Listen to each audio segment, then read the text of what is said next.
5 Live, the Barrow faction of the UDP condemns the takeover of the party's headquarters, calling the changing of locks and occupation unlawful and presenting a legal opinion from a regional law professor.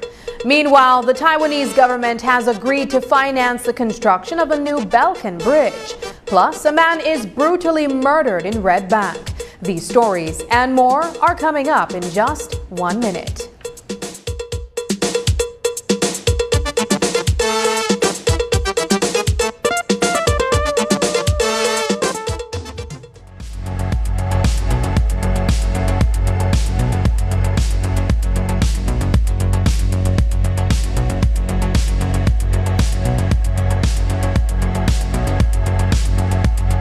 They'll name you 100 reasons to step back.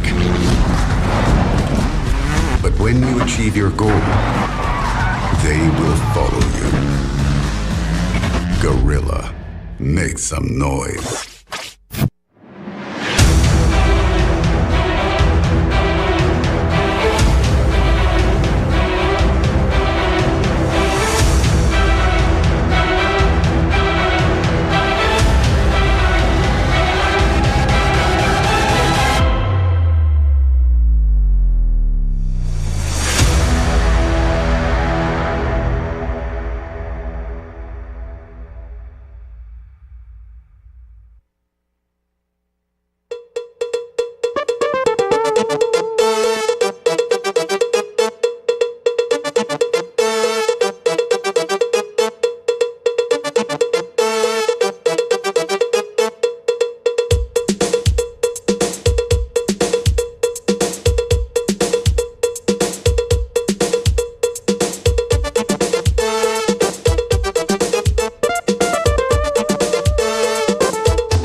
newscast is brought to you by the Belize Bank Limited.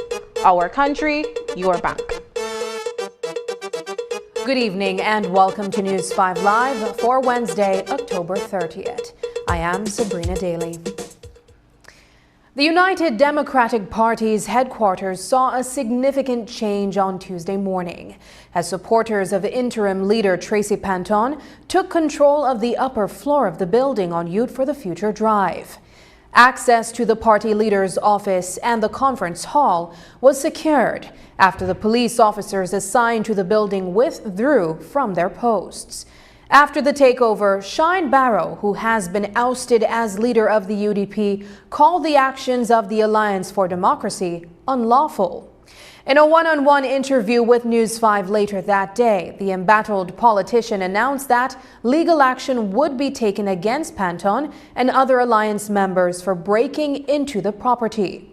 A release issued by Barrow's faction of the UDP says, quote, "The actions of the Panton/Saldivar alliance are dangerous attacks on democracy and have created circumstances that could have led to bloodshed.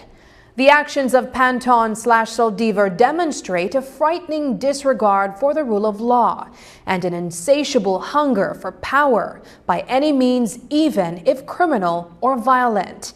No citizen occupying a property can be forcibly removed by a band of thugs without a court order," end quote. Appearing on Open Your Eyes this morning, Panton discussed the takeover, stating that a party trustee had granted full authority to access the building. We begin our newscast tonight with an excerpt from the interview with the interim party leader. After the convention on October the 20th, there were some supporters who said, "Let's go and take over. We have spoken and we need you to be able to operate the business of the United Democratic Party from the headquarters."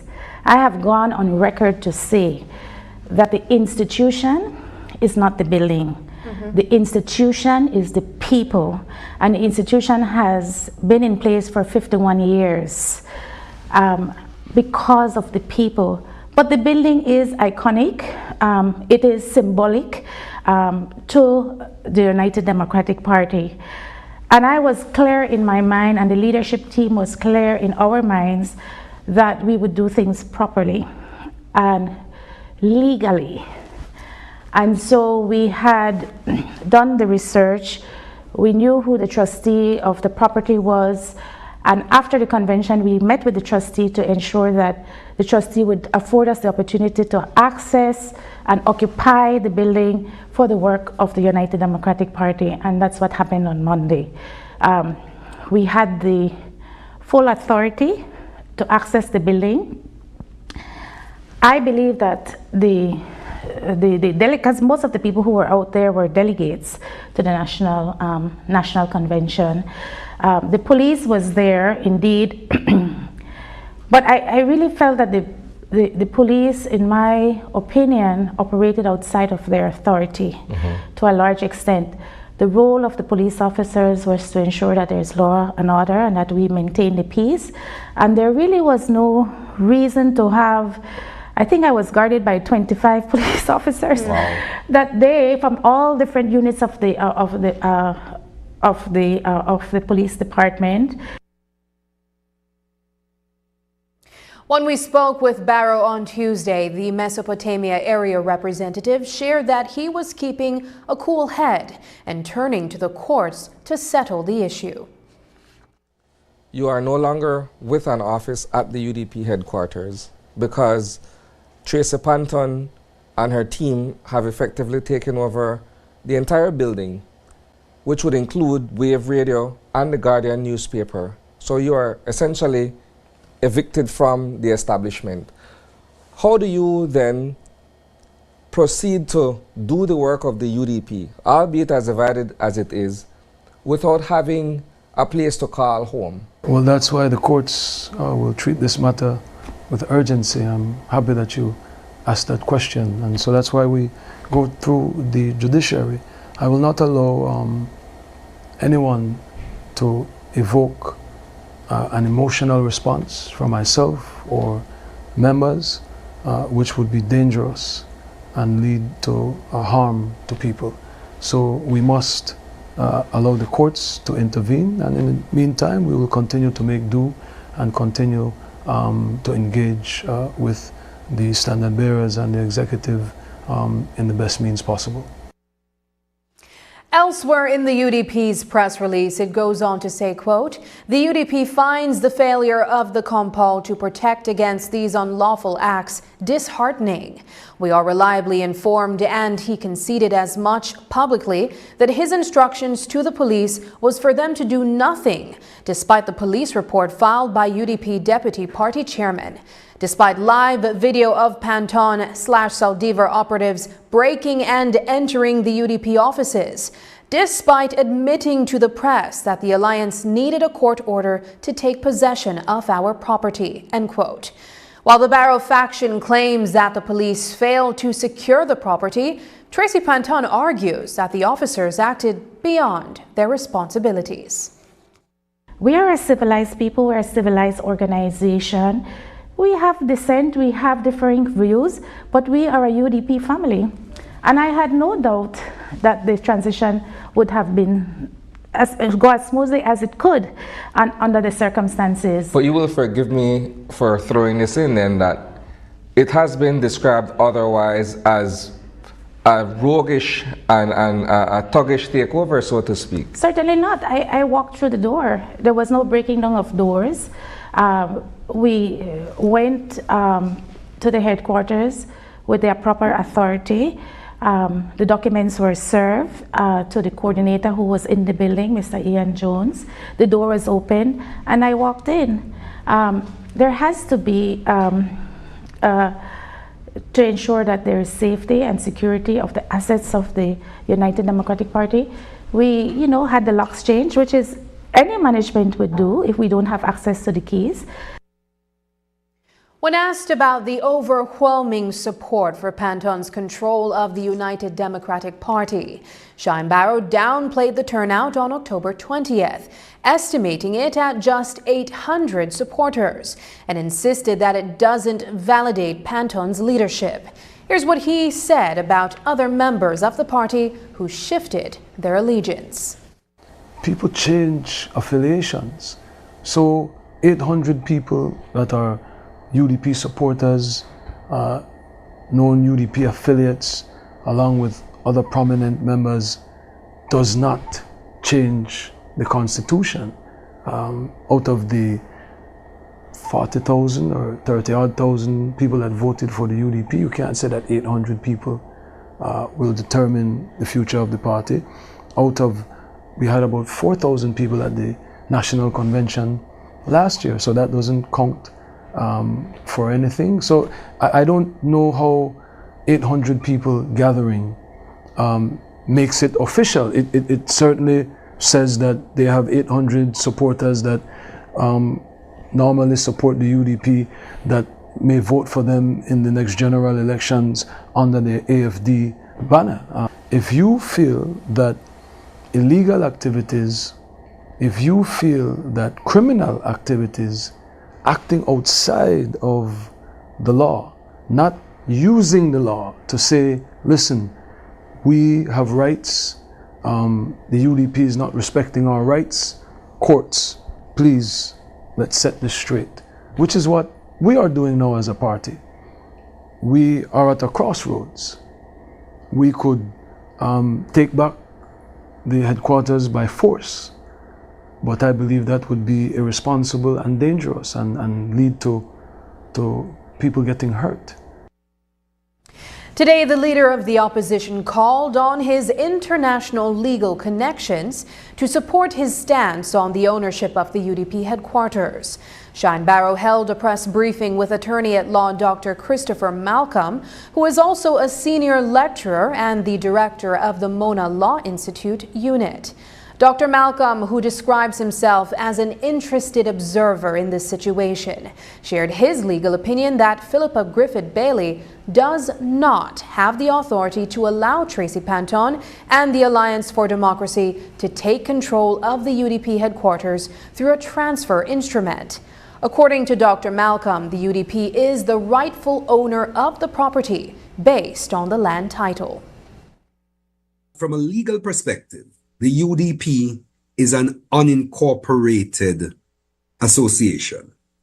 And what that means as a matter of law is that the UDP does not have the legal rights that you and I have, or that a registered company, for example, would have, which enables it to have what we call legal personality, allowing it to sue or be sued in its own name and so on. However, notwithstanding that it does not have that legal personality and cannot own things in its own name, what typically happens with unincorporated associations is that they may nevertheless be able to acquire property for their benefit.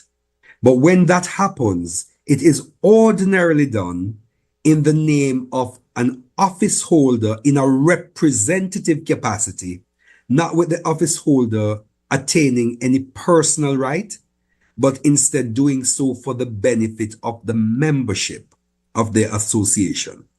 Now, in this instance, as I understand it, there was a transfer that was done of those premises to the UDP as a body, and I have actually seen a copy of the relevant document from your registrar of titles, the registry of titles, which suggests that those properties are properly owned, at least on the register, so far as the register is concerned, by the UDP. Whether the UDP could have properly owned it or not is immaterial for purposes of what I'm about to say, because what you cannot do is go behind what is recorded on a public document without a process being engaged to change that. In Belize, as we have in Jamaica, you have a torrent system for registration of land, which is title by registration. And the position with that is that whatever appears on a title is taken to be accurate unless you're able to go through a legal process to have that position corrected. So what I have seen suggests beyond the shadow of a doubt that the legitimate owner of the property is the UDP. As to whether there are legal issues with that or not is a different question, but it is not for any individual to seek to go against what is recorded on the title without the process of the court or some other legitimate body overturning what is actually there at the moment. Dr. Christopher Malcolm was also asked to share his thoughts on the legitimacy of the Alliance of Democracy's October 20th National Convention in relation to the UDP's constitution. Here's what he had to say. There is in fact provision under the constitution that 2/3 of the delegates can in fact petition for there to be a national convention. But even when you petition, the petition has to go through appropriate steps, including for there to be propriety. You need to, for example, ensure that those persons who claim to be delegates are in fact proper delegates. So it is for that reason why the stewardship of the party becomes important, because the stewardship must at all times, and in fact the constitution requires that they maintain a record of delegates and other things to ensure propriety, because what you don't want is for somebody to come across the border from Guatemala having nothing to do with Belize, having nothing to do with a political party, turns up as a delegate and votes. And I use Guatemala just because it's there. I could say Mexico, I could say anything at all. But the point is, you need to ensure that an unincorporated or any other association that is set up is properly run. And the first point of call for running it is to ask your question, what does the Constitution say? So I'm accepting that there is no limit on the possibility of other conventions being held on petition and in other instances. In fact, the Constitution itself also says that you can have it, one, in the case of an emergency and so on, but it says what constitutes an emergency and who must declare the emergency. But whatever happens, your starting point must be, what does the Constitution require by way of process, and were the proper processes engaged? So nobody is here saying, certainly I could not, that holding a convention outside of the 2-year process is itself bad ab initio, bad from the beginning. No. The question is, however, were the proper processes engaged and in a manner that they ought to have been engaged? Coming up, Taiwan Foreign Minister visits cooperation projects in Belize.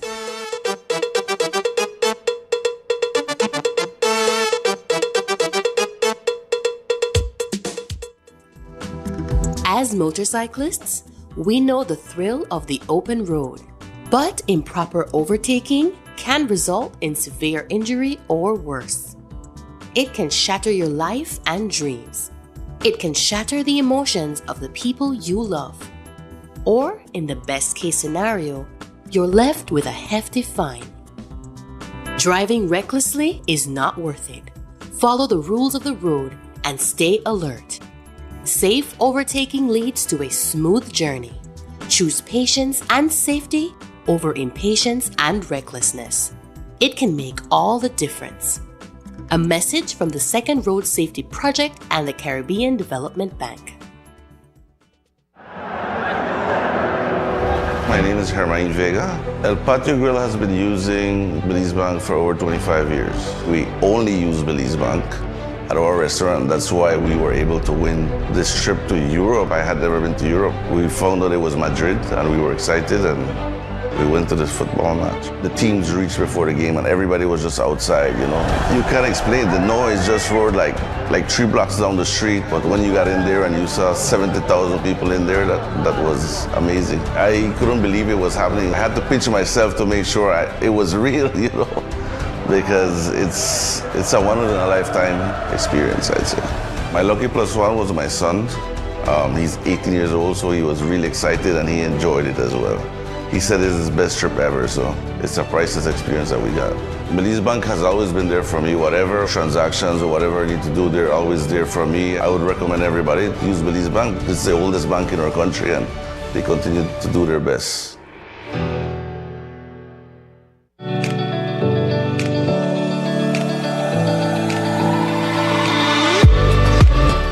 My name is Cleon Aranda. I am 11 years old and I go to Hattieville Government School. I think it was the evening. My mom got out of her room and she shouted that I had won the essay competition. I felt excited that my school got a prize because my school needs it. I remember one morning waking up to the news that my cousin was in an accident. It was an uncertain and fearful situation until we learned that she was going to be okay. Unfortunately, not every family member is as lucky as we were. Many families lose loved ones to traffic accidents, and I cannot help but wonder how many accidents can be avoided if only people would keep their eyes on the road and mind on the drive. We are all humans, so what the driver misses, another passenger in the vehicle may catch just in time to save lives. With Cleon winning this competition, not only shows that Cleon is a brilliant student, it also shows that the quality of education provided here at Hattieville Government School is exceptional. A big thank you to BEL. The donation will be used to refurbish the computer lab. I believe it will enhance their learning capabilities and it would also better equip them for this technological world that we're now living in. Thank you to BEL. Keep up the good work and encouraging students to read more, write more, and participate in competition. And also to note that BEL does not only provide electricity, but that they also engage the communities in a lot of positive ways.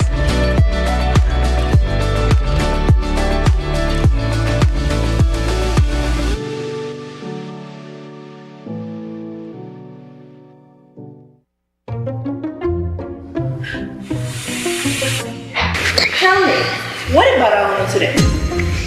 I recently did a Red Girl video. I get more views than Harriet.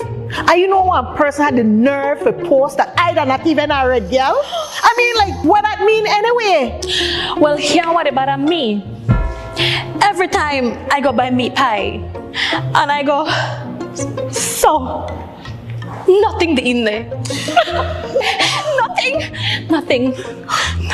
So this is my issue. I over 18. I don't want no one artist. And you could believe my man still expect me for wash dishes? Look at time for that. I only prefer dishes. Yes. And you, sir? Well, I don't really got them kind of problems, you know. Ever since I switched to DJ and signed up for my unlimited postpaid plan, life stress-free. Nothing bother me or my connection no more.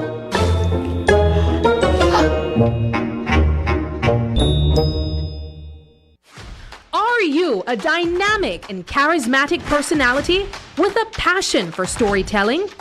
Do you have a unique voice that captivates audiences and a talent for bringing stories to life? We are looking for fresh faces who are energetic, engaging, and natural in front of the camera or microphone. If you are passionate about acting or voice work, we want to see what you've got. To register, email producer@channel5belize.com or call 670-6068.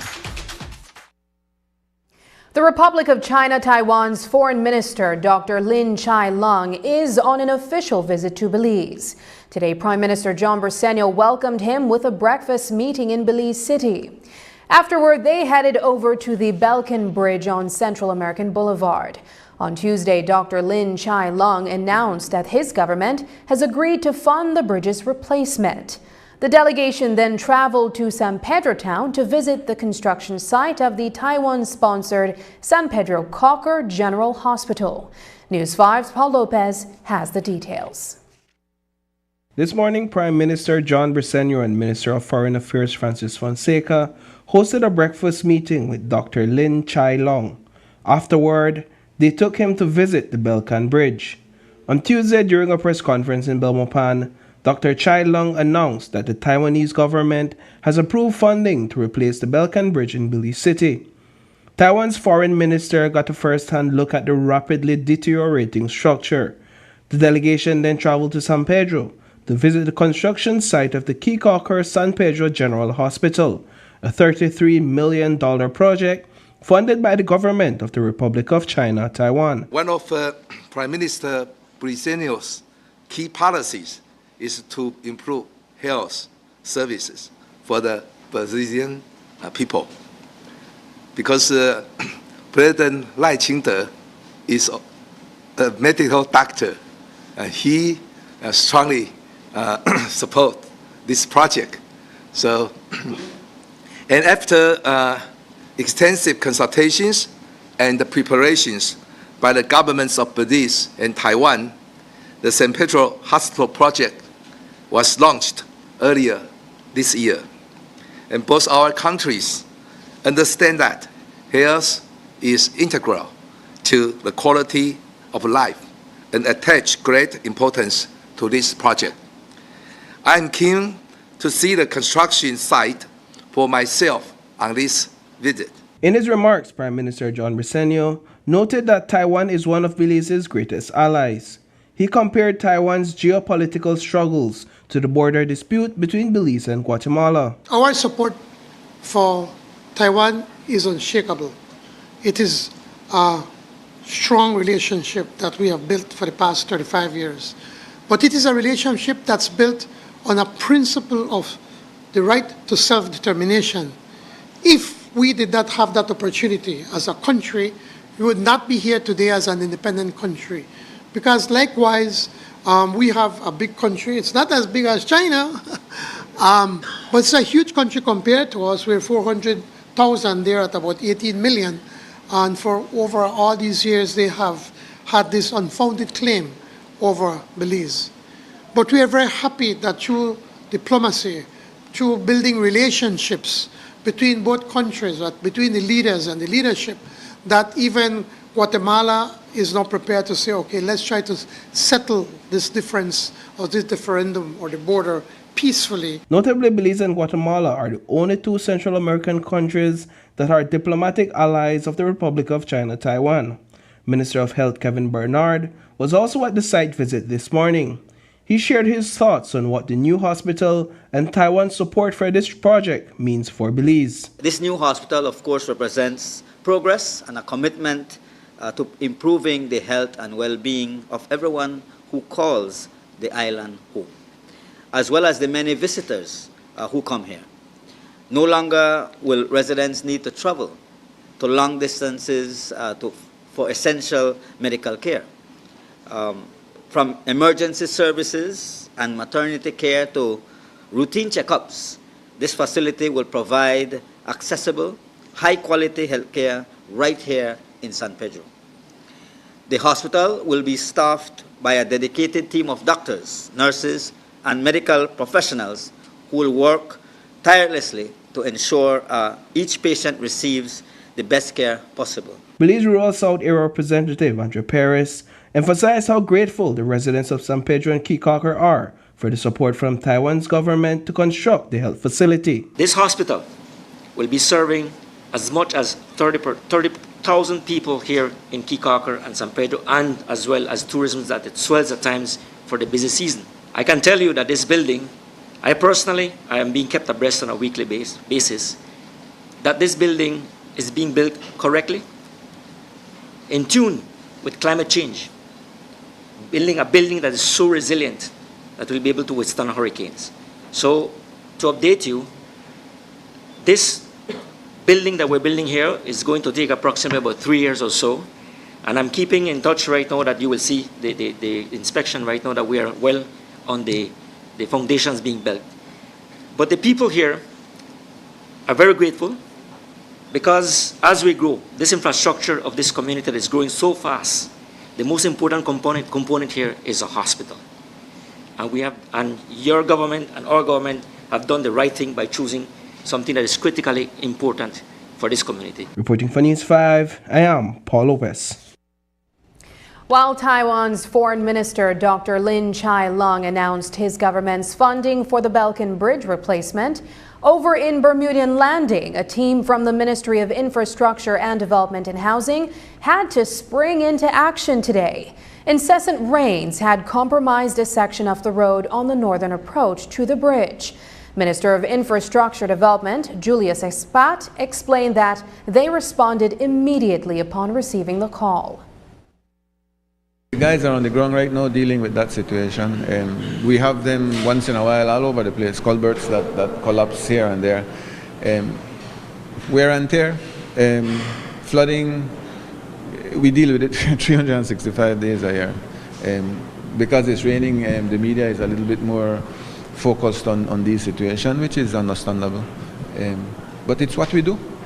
That's why we're here, to be able to solve those problems.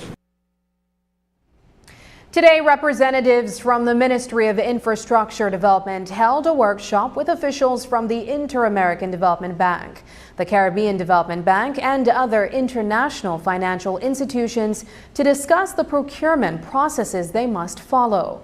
The ministry invited the media to share this information. As we learned, there's a specific procurement methodology in place, whether it's for bidding on a contract to repair a bridge or road, or for procuring equipment for infrastructural projects.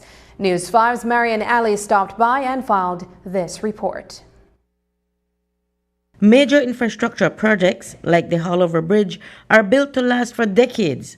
But to make sure that we get our money's worth, there are crucial steps that need to be followed to guarantee top-notch quality.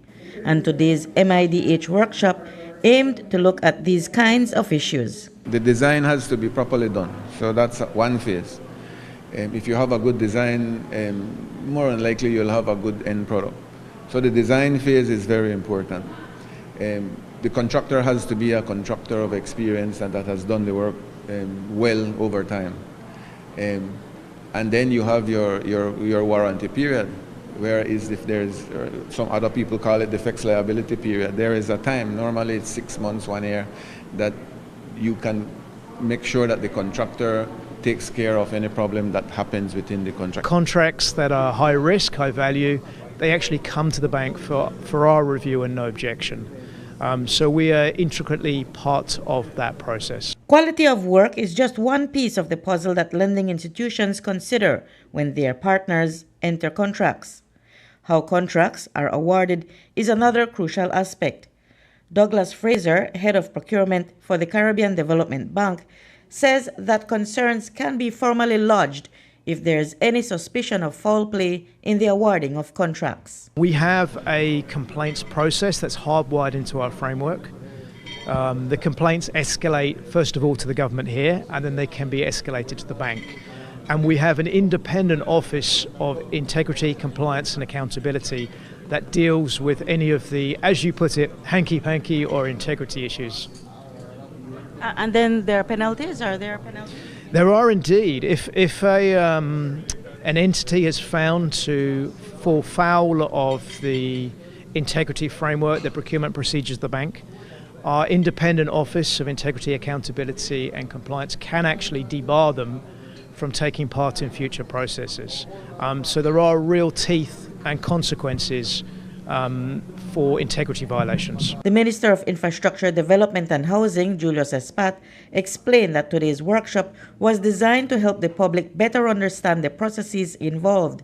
He mentioned that international lending agencies often have such high standards that they had to find creative ways to involve Belizean companies. If the project is in the millions, if it's a large project, then they will request a financial backing to say, all right, you have enough money to be able to do this project. Then they will ask you your experience. How many of this type of projects have you done in the last 5 to 10 years? And then they'll ask you for your technical backup. Do you have the qualified personnel to be able to execute a project of this type? If they elevate those requirements too high, then Belizean companies will not be able to participate. So we say, all right, after we tried everything, what can we do now so that Belizean companies can participate if you are saying the level is so high? Then we found out that you can partner. So Belizean companies can partner with maybe a technical Belizean company can partner with a financing group or an international group that has the financial backing. So that partnership allows a Belizean company to participate. Or two Belizean companies, one that's strong in the financing aspect of it, one that's strong in the experience and in the technical aspect of it, can join together. Espat emphasized that the ministry stays transparent with its procurements because that's what they are held accountable for. If you analyze the process and you follow it and you understand it, then you will realize in which direction that the ministry is going. The ministry basically, when it follows international procurement methodology, we follow a guideline that the international financial institutions provide. Espat explains that after the ministry meets the high standards set by international partners, it still needs to get major contracts approved by the House of Representatives before moving forward. Under our constitution that it has to be done. So apart from this, when we have already fulfilled the requirements of the international financial institutions, then we have to then take it to the Ministry of Finance. The Ministry of Finance does their own evaluation and then they send back to us a no objection. Then from there we have to take it to the Contractor General. And so the Contractor General's office has to go through that whole process from that lens. Once the Contractor General sends back our no objection, then we send it back to Parliament and we table it if it's above $5 million. And so that is tabled into the House. Reporting for News 5, I'm Marion Ali. Earlier, we reported on the repair works the Ministry of Infrastructure Development and Housing had to undertake at the approach to the Bermudian Landing Bridge.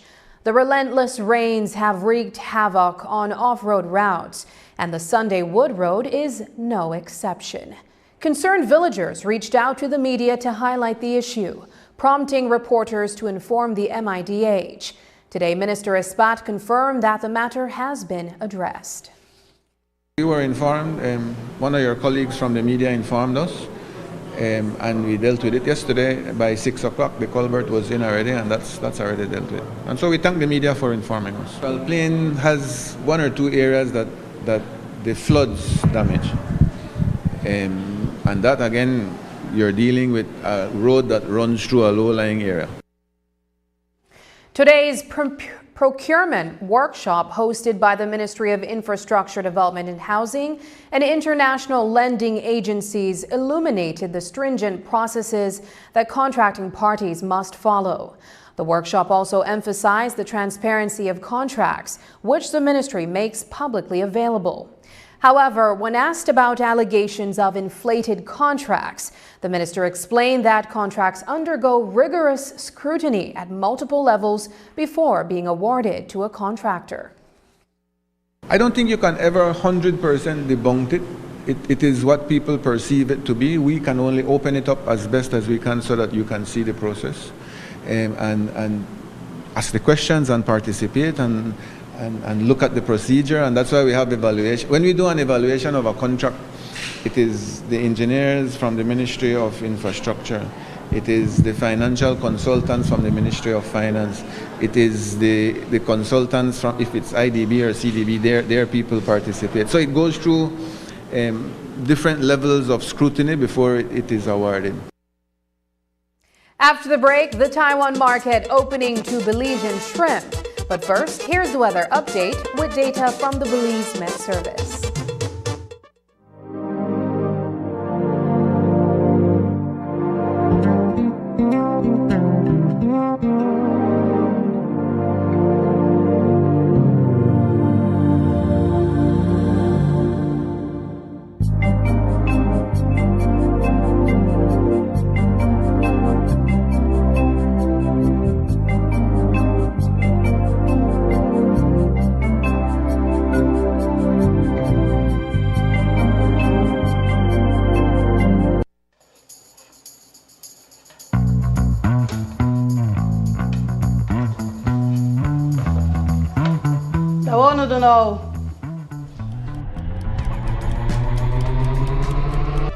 Family meetings about your energy consumption don't have to be scary. Small changes done every day can make a big difference. And whatever we save, we could spend it on something fun. Like ice cream. A video game. Or even a family trip to the Keys. Talk to your family about energy management today. Do a little, conserve a lot. Need help? The BEL 24/7 app has tools to get you on the right track. Download today and let's talk energy management. Ladies and gentlemen, this is what you've been waiting for. In this corner, we have the masters of limitless power and unbeatable connection. Pioneers of 4G LTE in Belize. It's the undefeated champion, Smart. And in the other corner, struggling to keep up, it's the other guy. Fight!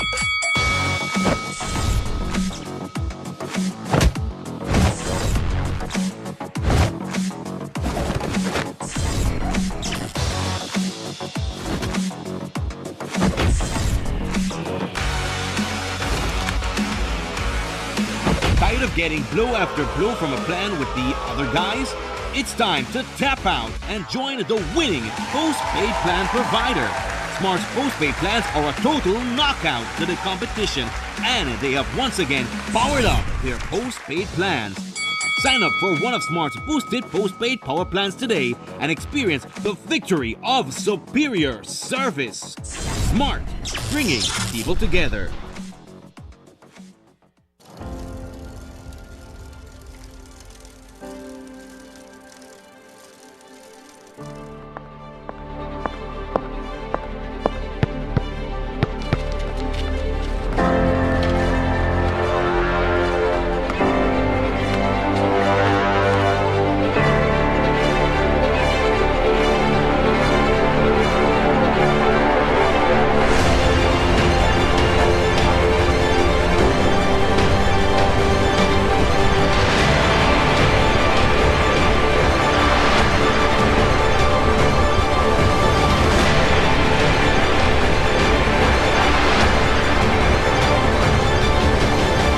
Every moment of every day, crystal water is taste you can trust. Remember, not all light bulbs are created equal.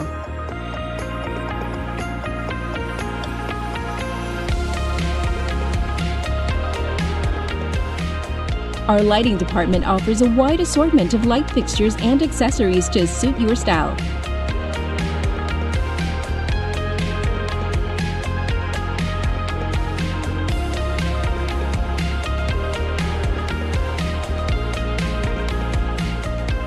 So stop in today and get the right illumination for your homecation. And don't forget your B-Box when you make a purchase. Benny's, quality and savings. La formación del Centro Neurológico del Hospital Galenia es que esas enfermedades que son altamente complejas y que muchos de nuestros pacientes tenían que emigrar hacia otra parte de la República u otra parte de México, ahora puedan ser atendidos aquí. La atención quirúrgica en el centro neurológico se forma dentro de un grupo multidisciplinario que incluye tanto neurólogos, médicos internistas, ortopedistas, neurocirujanos, pediatras. Y este esfuerzo que se ha realizado para conjuntar todos los especialistas es para siempre brindar al paciente un abordaje multidisciplinario y transversal.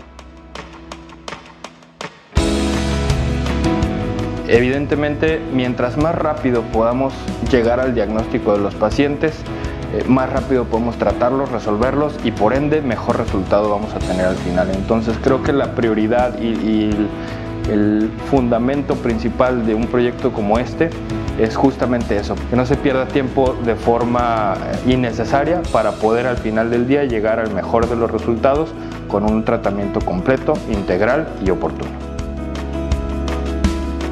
Y las visiones desde diferentes perspectivas nos permiten tener pues el mejor tratamiento y la mejor opción para el paciente. Tenemos la capacidad técnica, operativa, profesional y la infraestructura de poder establecer una atención neurológica de alta calidad.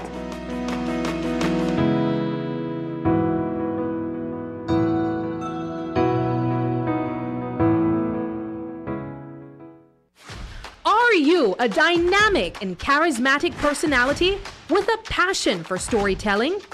Do you have a unique voice that captivates audiences and a talent for bringing stories to life? We are looking for fresh faces who are energetic, engaging, and natural in front of the camera or microphone. If you are passionate about acting or voice work, we want to see what you've got. To register, email producer@channel5belize.com or call 670-6068. As mentioned earlier on Tuesday, Dr. Lin Chai-Lung and Belize's Minister of Foreign Affairs, Francis Fonseca, held a press conference in Belmopan. During his address, Dr. Lin revealed that the government of Taiwan is gearing up to open its market to Belizean seafood, with the shrimp industry set to reap the initial benefits. This afternoon, we have discussed some very important cooperation projects, and we also review the progress and outcomes of these ongoing projects, and explored directions for further cooperation. We are very satisfied with the result and fully committed to further strengthening our robust relationship.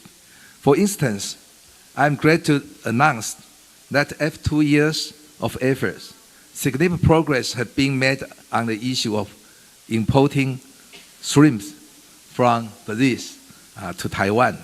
And we are now entering the on-site inspections phase. Once this is successfully completed and any outstanding issues are addressed, interministerial talks will go ahead, and our government look forward to opening Taiwan's market to Brazilian seafood very soon.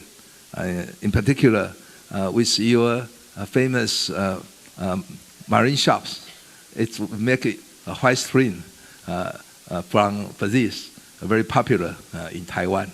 I can guarantee for that. And during this meeting, I also announced that the government of Taiwan, in response to Prime Minister Briseno's request during his visit to Taiwan in May, has agreed to provide financial support for the reconstruction of Beacon Bridge in Belize City. We understand that this is a pressing issue concerning the city's transportation safety and its residents.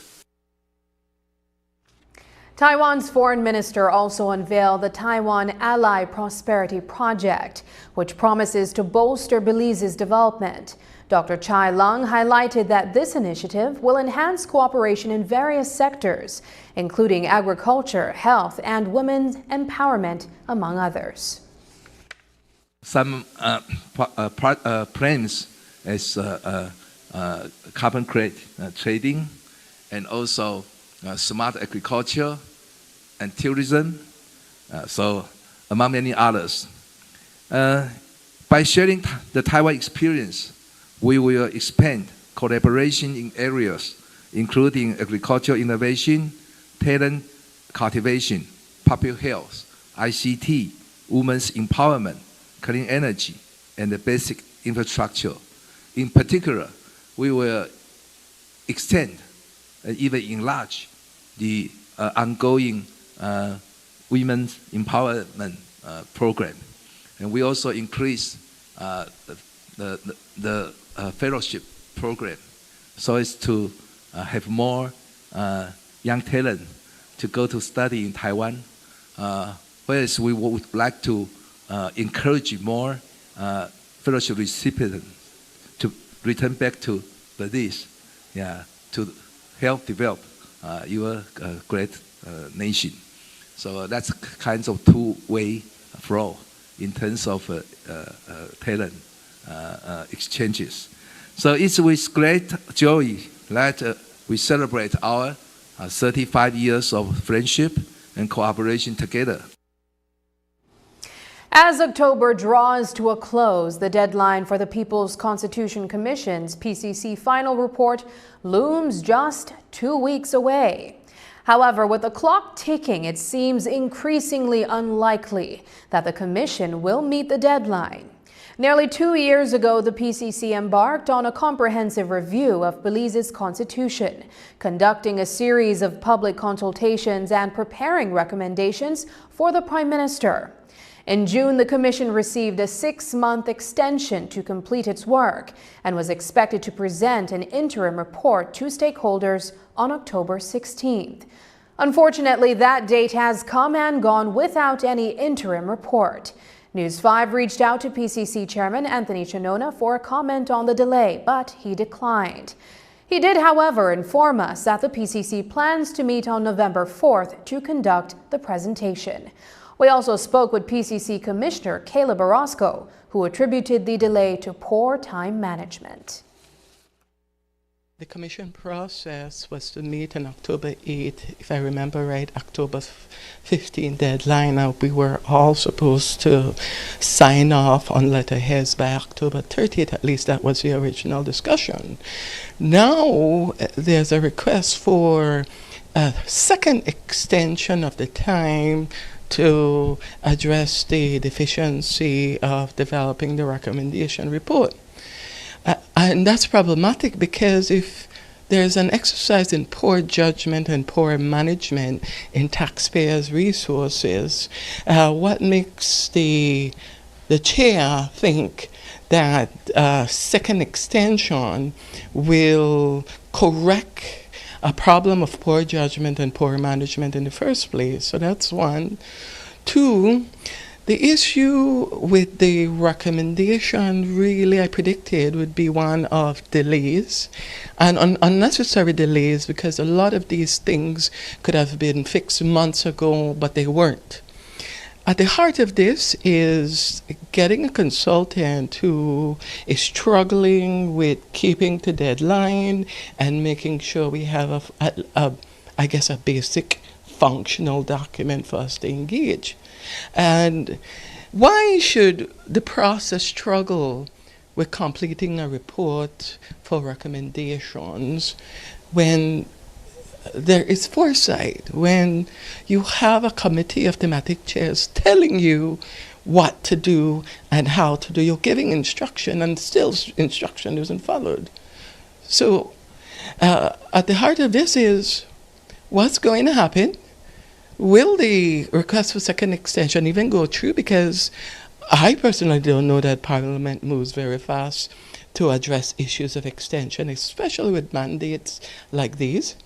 And I don't know what will happen if the so-called meeting to review the so-called recommendation between, I believe, the 4th and the 7th is going to progress any further than making your comments and then we wait. When we return, dead body found at Red Bank dump site. Are you looking for a career where success has vast potential? As an agent with RFNG Life Insurance, you'll be a part of a dynamic team that values ambition and hard work. Our agents enjoy numerous benefits, including flexible working hours, high earning potential, and thorough training programs. Why is becoming an agent important? Because you get to shape your future. You will help clients achieve their dreams, and in doing so, you'll achieve yours. Starting on your first day, you'll receive thorough training and continuous professional development. Our cutting-edge tools and resources will equip you to excel in the field. Achieving your goals as an agent is simple with our well-defined roadmap to success. We provide mentorship, performance incentive, and a vibrant community to help you stay motivated and on track.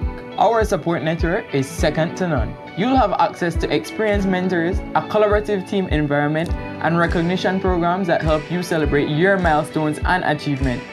Contact us today and become a part of something extraordinary. RFNG Life Insurance, your future, our commitment.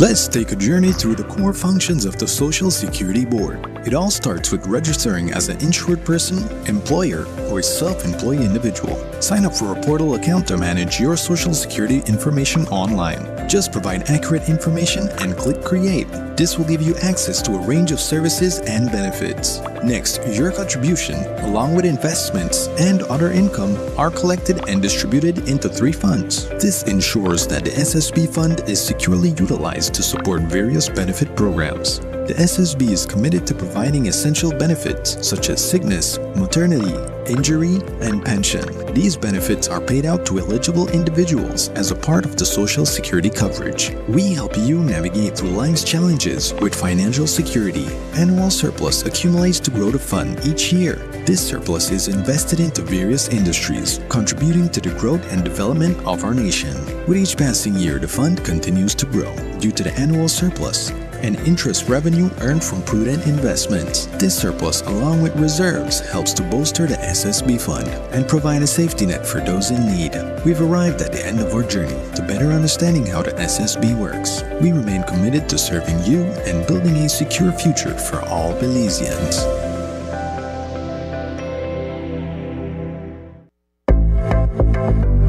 We all know about the phasing out of single-use plastics and the enactment of pollution from the plastics regulations. One of the key components in this regulation states that for an item to be considered biodegradable, it must consist of more than 50% of bio-based content. Here, you will find out how the Department of the Environment determines what items meet the criteria and what equipment is being used to guide that process. Since 2019, the Department of the Environment has been working with CIFAS in doing microplastics. Through this project, CIFAS has donated 2 microscope Fourier transform infrared spectroscopy equipment to strengthen capacities on monitoring and enforcement to reduce marine litter and plastic pollution. The FTIR can be used to identify unknown materials. The Department of the Environment will use the equipment to determine the composition of single-use plastics and biodegradable products to enforce the environmental protection, pollution from plastics regulations.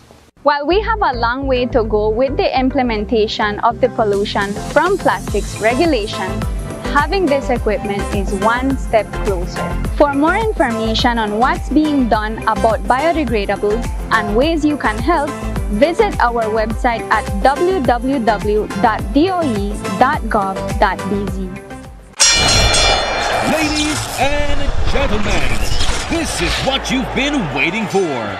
In this corner, we have the masters of limitless power and unbeatable connection. Pioneers of 4G LTE in Belize. It's the undefeated champion, Smart. And in the other corner, struggling to keep up, it's the other guy. Fight!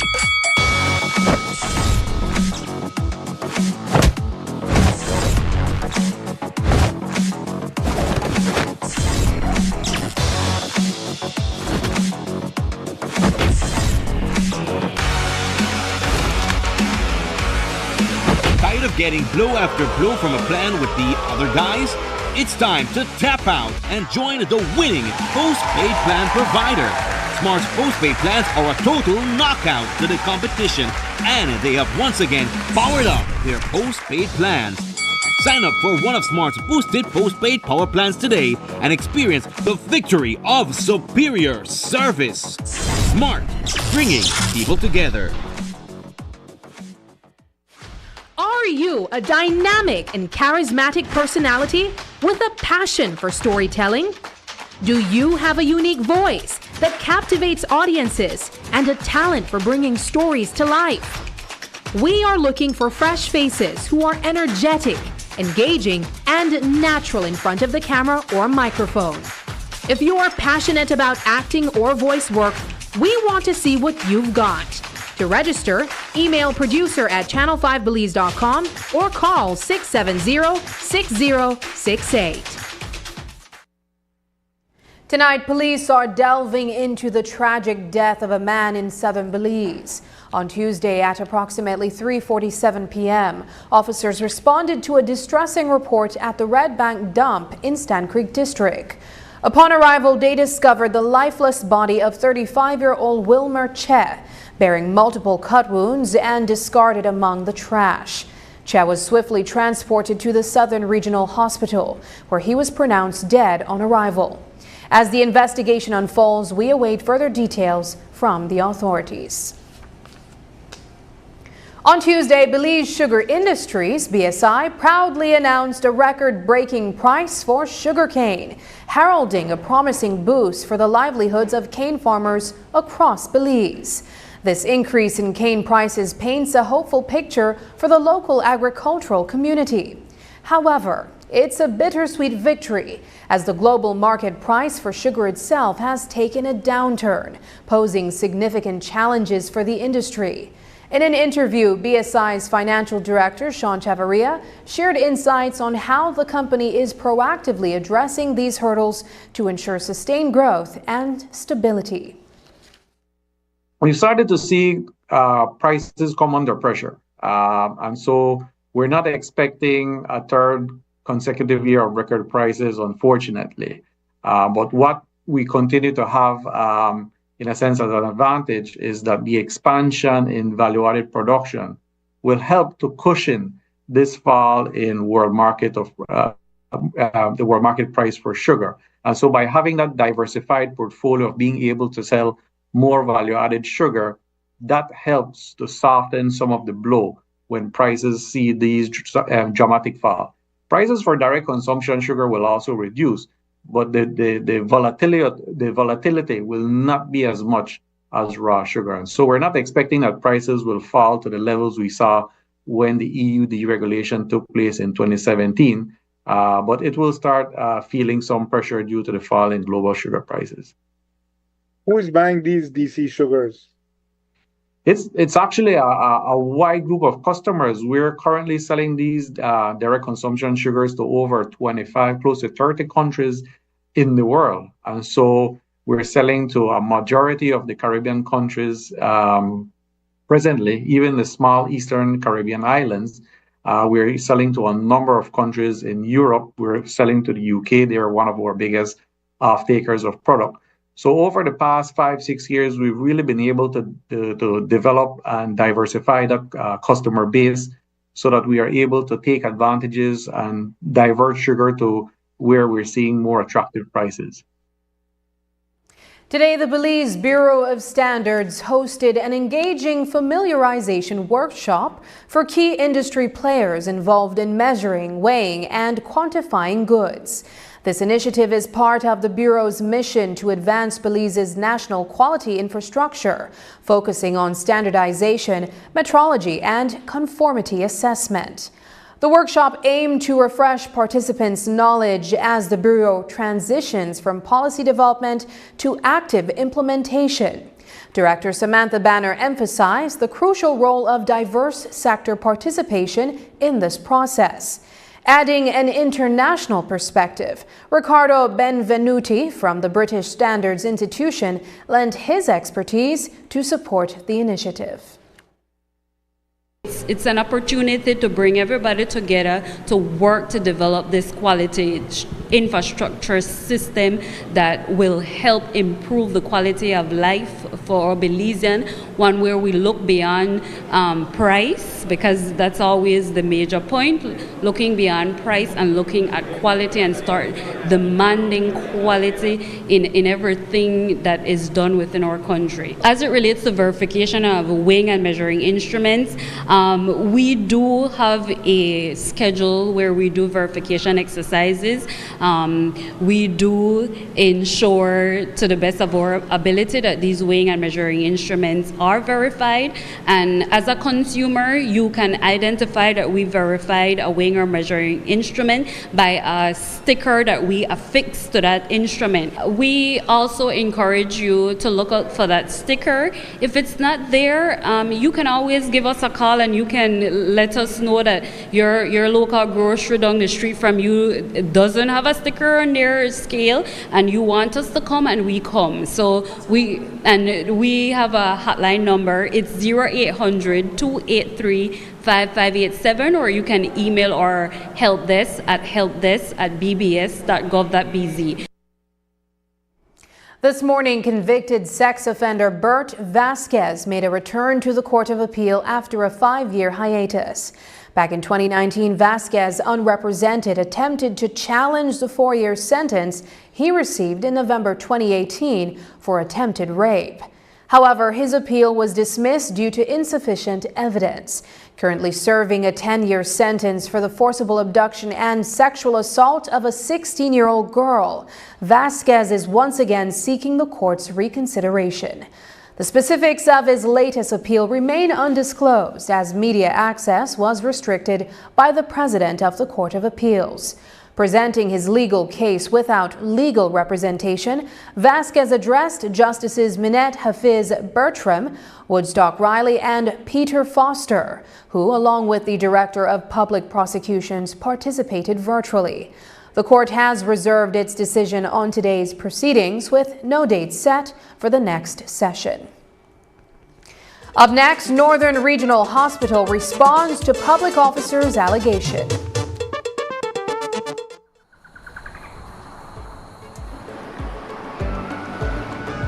In Belize, diversity is our strength. From the vibrant streets of Corozal to the serene beauty of Punta Gorda, and from the charming town of Benque to the breathtaking views of Half Moon Cay. We are a tapestry of cultures, traditions, and perspectives. But amidst our differences, there's one thing that unites us all, that defines the essence of Belizean identity. Our love for this land and sea we call home. Our Belize Barrier Reef is more than just a natural wonder. It's the lifeblood of our nation, the foundation of our culture, and the backbone of our economy. Every lobster caught, every conch harvested, every tourist enchanted, every investor satisfied, every proud homeowner, and every taxpayer. They all depend on the health and vitality of our marine environment. I may be out on the water every day, but I know that my livelihood is tied to the health of the reef. We all depend on it. As a tour guide, I get to share the beauty of a reef with visitors from around the world. But Taiwan, future generations of Belizeans to experience it too. Fresh seafood is the heart of Belizean cuisine. I want to continue creating delicious dishes that celebrate our local flavors, sustainably sourced from our waters. In Belize, we may come from different backgrounds, but we all share the same dream. A thriving marine environment capable of sustaining us all. Together, let's work toward that future. A future where we all thrive.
So I want to know.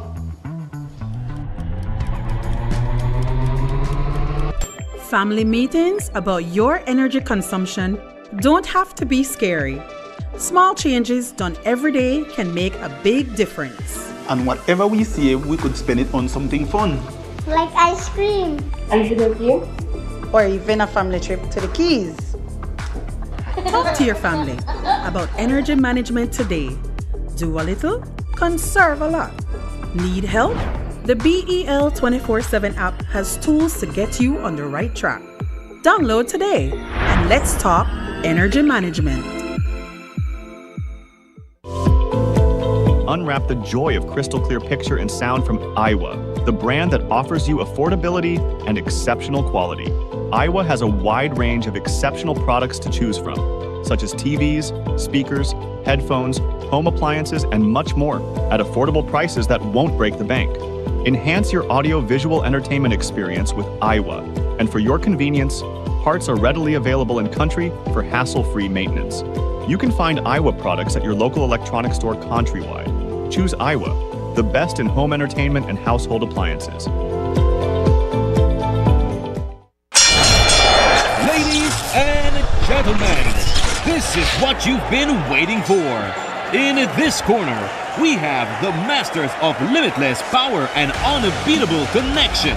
Pioneers of 4G LTE in Belize. It's the undefeated champion, Smart. And in the other corner, struggling to keep up, it's the other guy. Fight!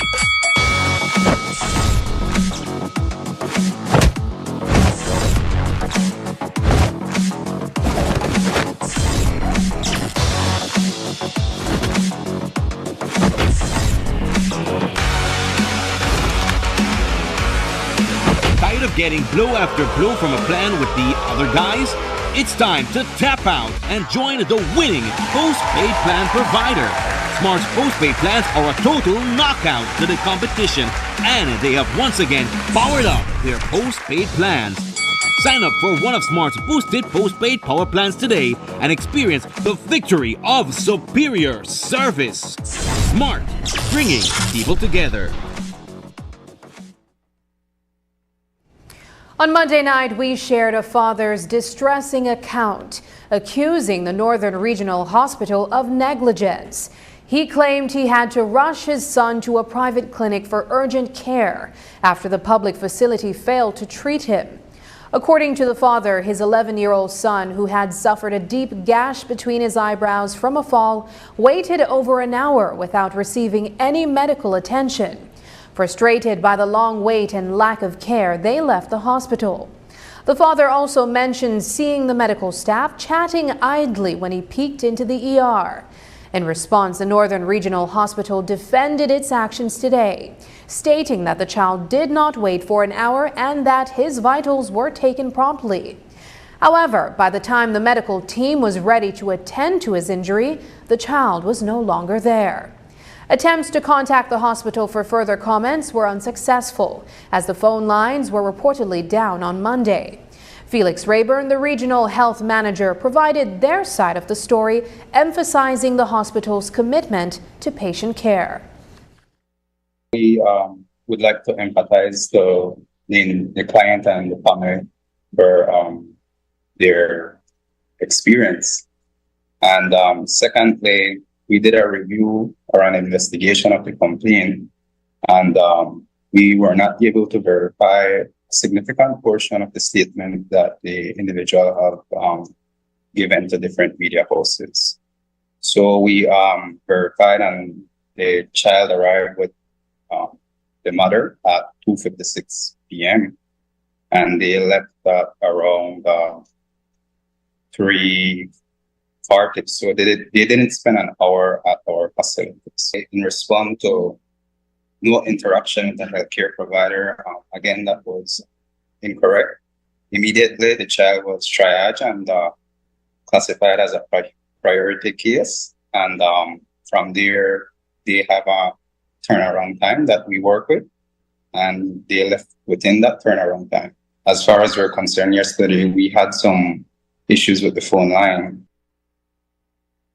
A few weeks ago, we shared the story of 11-year-old Jenica Jenkins, a brave young girl battling scoliosis, a condition that causes the spine to curve abnormally and progressively worsen over time.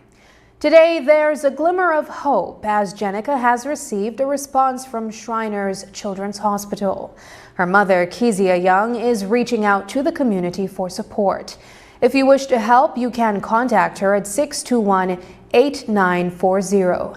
Kezia is eager to explain the next steps in Jenica's journey towards better health. I got in contact with Shriners Children's Hospital in Tampa, Florida, and her case was closed after communication. They reopened her case, so we are going through the application process to have her get the care she needs. So right now what we are looking for is sponsorship, because they can only provide a certain amount of care for the patient, but when it comes to parents and guardians to travel with her, there's certain things we would have to cover, like getting her visa, getting transportation to and from the US. So those are things that we are currently working on. We do have a couple people who have reached out willing to donate and pay for certain things.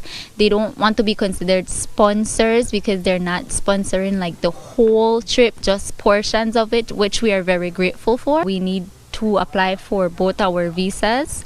However, the application says until we are definitely granted approval, then apply for the visas. But by the grace of God, we will be granted and her case will be approved. So we still need to apply for a visa. And in the event that we can't get care from Shriners, we do plan on still going to the US to get help for her. So visas are needed, money for ticket is needed, and food and lodging, of course. You don't have somewhere to stay yet?